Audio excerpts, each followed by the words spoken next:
السلام علیکم ورحمۃ اللہ وبرکاتہ میرے پیارے دوستو، روشنی پروگرام لے کر آپ سب سننے والوں کو پیار بھرا سلام۔ لاکھوں کروڑوں درود سلام ہو حضرت محمد مصطفیٰ صلی اللہ علیہ وسلم پر اور اس کے آل پر۔ آج میں آپ کے سامنے عذاب قبر کے بارے میں احادیث پیش کروں گا۔ حدیث شریف کا مفہوم ہے کہ نبی اکرم صلی اللہ علیہ وسلم کا ارشاد ہے کہ اللہ کے ذکر سے بڑھ کر کسی آدمی کا کوئی عمل عذاب قبر سے زیادہ نجات دینے والا نہیں ہے۔ یعنی کہ عذاب قبر کتنی سخت چیز ہیں، اس سے وہی لوگ واقف ہیں جن کے سامنے وہ احادیث ہیں جو عذاب قبر کے بارے میں وارد ہوئی ہیں۔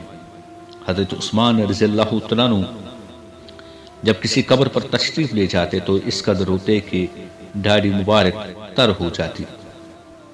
کسی نے پوچھا کہ آپ جنت کے دوزخ کے ذکر سے ایسا نہیں روتے جیسا کہ قبر کے سامنے آ جائیں سے روتے ہیں؟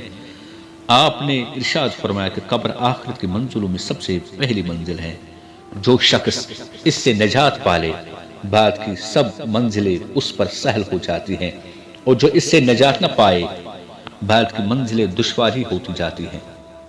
پھر آپ نے حضور اکرم صلی اللہ علیہ وسلم کا پاک ارشاد سنایا کہ حضور اکرم صلی اللہ علیہ وسلم یہ ارشاد فرماتے تھے کہ میں نے کوئی منظر قبر سے زیادہ گھبراہٹ والا نہیں دیکھا۔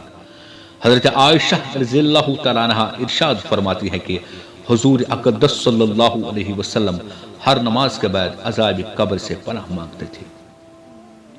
حضرت زید رضی اللہ تعالیٰ عنہ ارشاد فرماتے ہیں کہ حضور نبی کریم صلی اللہ علیہ وسلم نے ارشاد فرمایا، مجھے یہ اندیشہ ہے کہ تم ڈر اور خوف کی وجہ سے مردوں کا دفن کرنا چھوڑ دو گے، ورنہ میں اس کی دعا کرتا کہ اللہ جل شانہ تمہیں بھی عذاب قبر سنا دے۔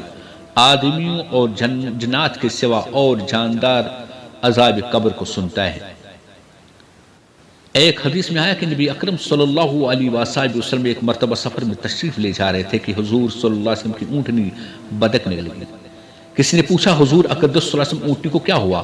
حضور نبی کریم صلی اللہ علیہ وسلم نے ارشاد فرمایا کہ ایک آدمی کو قبر کا عذاب ہو رہا ہے، اس کی آواز سے بدکنے لگی۔ ایک مرتبہ نبی اکرم صلی اللہ علیہ وسلم مسجد میں تشریف لے گئے تو چند آدمی کو دیکھا کہ کھل کھلا کر ہنس رہے ہیں۔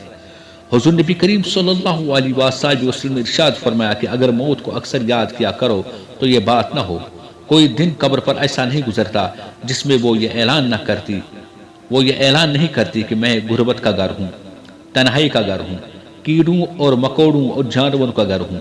جب کوئی مومن کامل ایمان والا دفن ہوتا ہے تو قبر اس سے کہتی ہیں، تیرا آنا مبارک ہے، تو نے بہت ہی اچھا کیا کہ آ گیا۔ جتنے لوگ میری پشت پر یعنی زمین پر چلتے تھے تو ان سب میں مجھے بہت محبوب تھا۔ آج تو میرے سپرد ہوا، تو میرا حسن سلوک بھی دیکھے گا۔ اس کے بعد وہ اس قدر وسیع ہو جاتی ہے کہ منتہے نظر تک کھل جاتی ہے، اور جنت کا ایک دروازہ اس میں کھل جاتا ہے جس سے وہاں کی ہوائیں، خوشبوئیں وغیرہ پہنچتی رہتی ہیں۔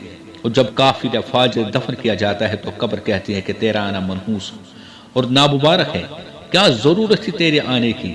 جتنے آدمی میرے پشت پر چلتے تھے سب میں زیادہ بغض مجھے تجھ سے تھا، آج تو میرے حوالے ہوا تو میرا معاملہ بھی دیکھے گا۔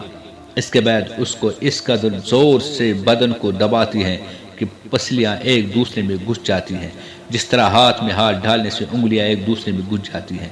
اس کے بعد 90 یا 99 اژدہے اس پر مسلط ہو جاتے ہیں جو اس کو نوچتے رہتے ہیں، اور قیامت تک یہی ہوتا رہے گا۔ حضور نبی کریم صلی اللہ علیہ وسلم فرماتے ہیں کہ اگر ایک اژدہا بھی ان میں سے زمین پر پکار مار دے تو قیامت تک زمین میں گھاس نہ اگے۔ اس کے بعد حضور نبی کریم صلی اللہ علیہ وسلم نے ارشاد فرمایا کہ قبر یا جنت کا ایک باغ ہے یا جہنم کا ایک گڑھا۔ ایک حدیث میں آیا ہے کہ نبی اکرم صلی اللہ علیہ وسلم کا 2 قبر پر گزر ہوا، ارشاد فرمایا کہ دونوں کو عذاب ہو رہا ہے، ایک کو چغل خوری کے جرم میں، دوسرے کو پیشاب کی احتیاط نہ کرنے میں، کہ بدن کو اس سے بچاتا نہ تھا۔ علماء نے پیشاب سے نہ بچنا گناہ کبیرہ بتایا ہے۔ ابن حجر مکی رحمۃ اللہ نے لکھا ہے کہ صحیح روایت میں آیا کہ اکثر عذاب قبر پیشاب کی وجہ سے ہوتا ہے۔